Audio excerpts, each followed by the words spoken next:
reach for the stars, although they look very far. It's so hard to be a Sonic fan. It's just, why can't we have one normal release? Right now, there's an absolute shit show going on social media surrounding the release of Sonic Colors Ultimate. As you guys know, Sonic Colors Ultimate is a remaster of a Wii game from 2010, Sonic Colors, one of the more favorable 3D titles in the series. Now, reviews came out the other day. We got 7s and 8s across the board, more so a few 6s here, but more so between the 7 to 8 range. Now, not many reviews were mentioning the glaring bugs that players were experiencing the moment that the game was released early for people who pre-ordered digitally. Now, I got to play that version of the game for PS4 and I didn't see too many glitches. There was a couple of sound issues when I was transforming with the Wisps.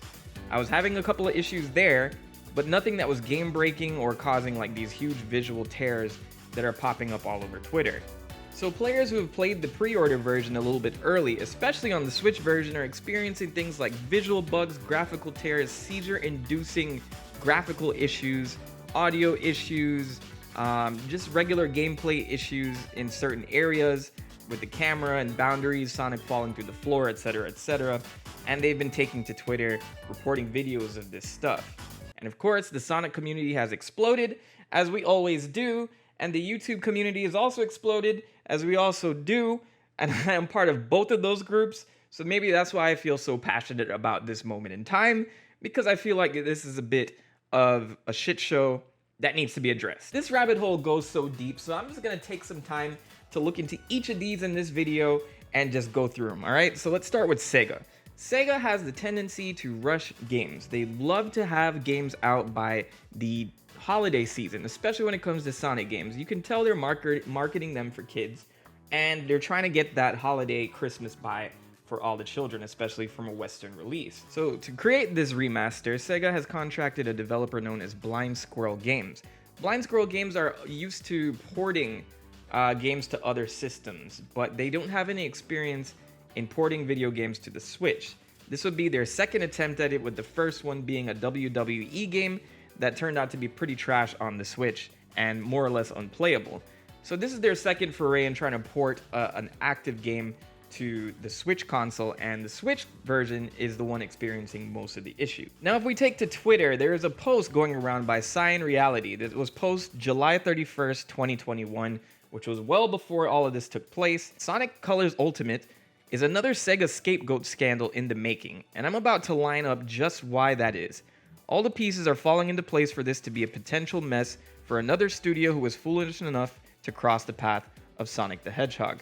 Blind Squirrel Entertainment is a studio known mostly for their work on re-releases, remasters, and ports, primarily working with the PlayStation 4, Xbox One, and PC. BSE's products are largely well-received and well-made, and they're working on Sonic Colors Ultimate. BSE also upholds very anti-Sega practices, like world-life balance, abhorrence to crunch, and perhaps most glaring of all, fun. This is a second-hand studio that has been hired by Sega for Colors Ultimate, despite Sega's well-proven track record of disagreeing with BSE's core values. Now, if you look into Sega's little past history of hiring other indie developers or small development communities to create Sonic titles, there's one other case of a company known as Big Red Button who made the Sonic Boom series. Now, they released two games, I believe one for the Wii U and another for the 3DS at the time, for this brand new like revival or reboot of the Sonic franchise that was supposed to work in tandem with the current one. And of course, we got a great cartoon out of that. But Big Red Button was a bunch of ex-Naughty Dog developers that created this studio and were contracted by Sega to work on this Sonic Boom series, and they had a lot of ideas. There was a lot of potential in the game, but there just wasn't enough in it to make it a really substantial title that carried. And a lot of people understood that they were rushed, and they've actually come out and said that Sega wanted a game in a very short amount of time, and they wanted to crunch the hell out of the studio to get it done, and all of their ideas were kind of thrown out the window, and they had to slap together a game that would actually just play from beginning to end. And of course, it wasn't received well, and their reputation went down the toilet. So now we have another studio known as Blind Squirrel who's working on this port, and they've had substantial quality before, except for maybe one Switch port for WWE. But aside from that, this is what this guy is addressing.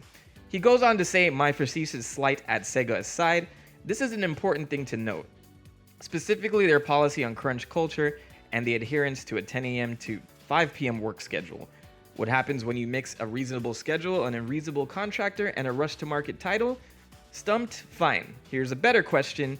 What happens when you mix a reasonable schedule, an unreasonable contractor, and a rush-to-market title, and a hardware platform with specs the studio you hired isn't adjusted to working with the limits of?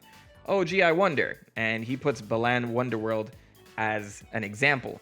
Now, YouTube community went absolutely crazy when Balan Wonderworld came out, and I think that's a separate story that you can find several YouTube videos about.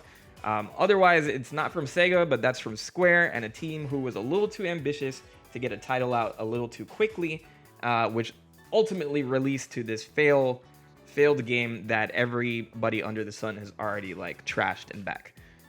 Cyan goes on to say that BSC's work practices and Sega's approach to overseeing secondhand development mix like oil and fire. One is more fixed, flows well, and provides stable development. The other is constantly seen scrambling, breaking the pace of development for no reason, and forcing hard deadlines.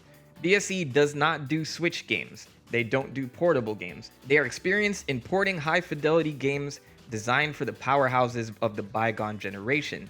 Sega hired an ill-equipped studio for Colors Unleashed on Switch. And the core issues involved there, like the lighting and the frame rate, can likely be attributed to Nintendo's little handheld, the Switch, which isn't Nintendo's fault, but it's Sega's fault for misjudging the capabilities of a developer to make something of this nature in the period they were allotted. So he goes on to write a little bit more. I would say go check out this thread, Cyan Reality. He breaks down what may have been the issue here for Sonic Colors Ultimate before it was actually released. And then finally, we had the release, and a lot of these things that he was warning about have come to pass. So in an interview with Blind Squirrel, they have mentioned that there's a lot more challenges involved here than just bringing a game from point A to point B. There's a lot involved for a Wii remaster, for all of these systems included, and tooling them required a lot more work than people think. And this is from an interview probably a little before that, but they have said, have you ever played an old PC game on a modern platform and it just runs at about 1,000,000 frames per second? We had a very similar situation here, Aaron Roseman chuckled. You have to optimize it and make it run right. A lot of graphics shaders had to be retooled for this master. The game does use a lot of the baseline code and logic from the 2010 original, but there were changes that had to be made. The game was originally made for the Wii, so there was a lot of Nintendo-specific code in there which wouldn't work anywhere else. The effects, lighting, animation, all were impacted by these Nintendo toolsets. The talented engineers at Blind Squirrel Games redid a lot of that work and managed to get it all talking to a new modern engine. So this is the statement that was released prior to this regarding the work that was required to put in there. And of course, we're ultimately seeing the cons of having to retool all of that stuff from the Wii itself. Now, the Sonic community is pretty upset. I've seen people on both sides of the coin like, oh my gosh, you guys are being unfair. There's going to be a day one patch.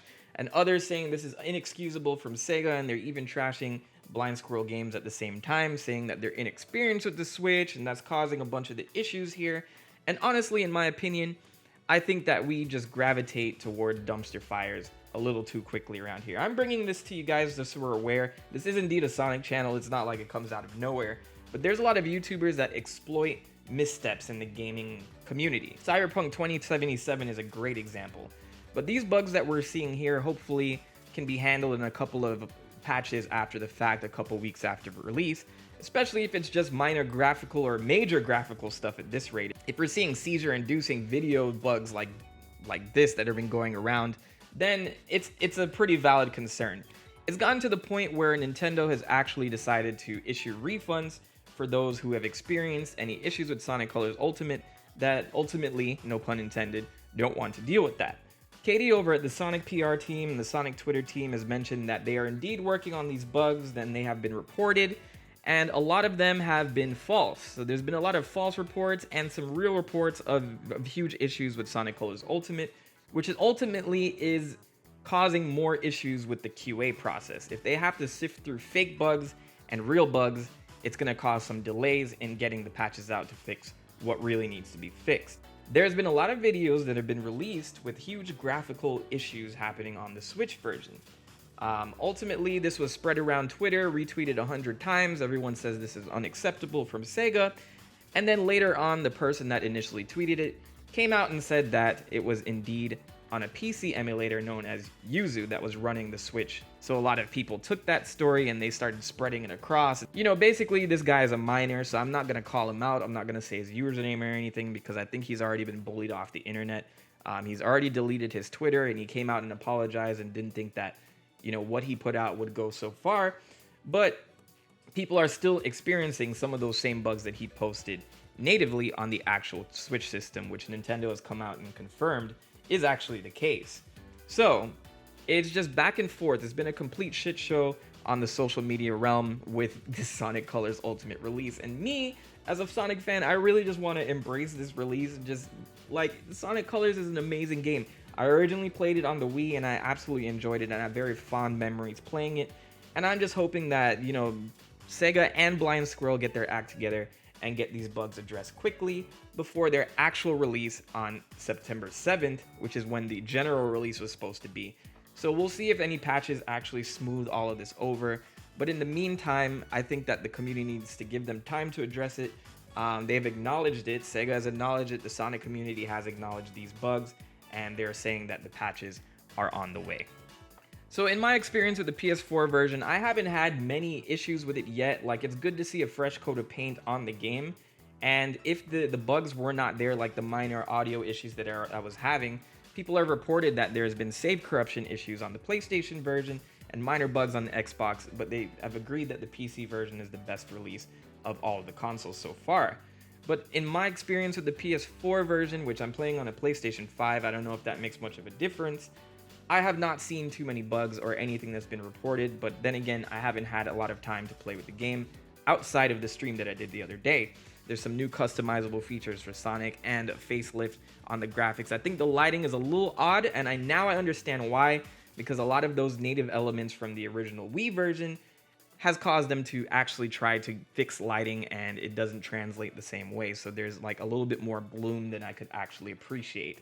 Also, all the remix tracks and just being in the Sonic Colors world again is just pretty amazing. It gives me a sense of nostalgia, so I'm so sad to see that this is happening, and we could have had just a really dope re-release, man. It's a remaster.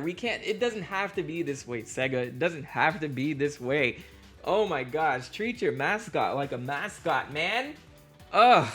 How can I be a Sonic tuber if you keep dropping the ball time and time again? But hopefully we're not seeing the same crunch and the same ridiculous mess ups for the new title coming out in 2022. But in the meantime, are you guys planning on buying Sonic Colors? Leave a comment below, homing attack that like button and subscribe button, and I'll see you guys next time. I'll join you on Thursday to watch the Sony PlayStation Showcase. 50 minutes time. Hopefully we get to see some good shit, because Sony always wins, baby. Sony always wins, baby. Sony always wins. Anyway, as always, thanks for rocking with me. I am TheMentok, the Prophet YouTube Savior. As always, be safe. The Prophet has spoken.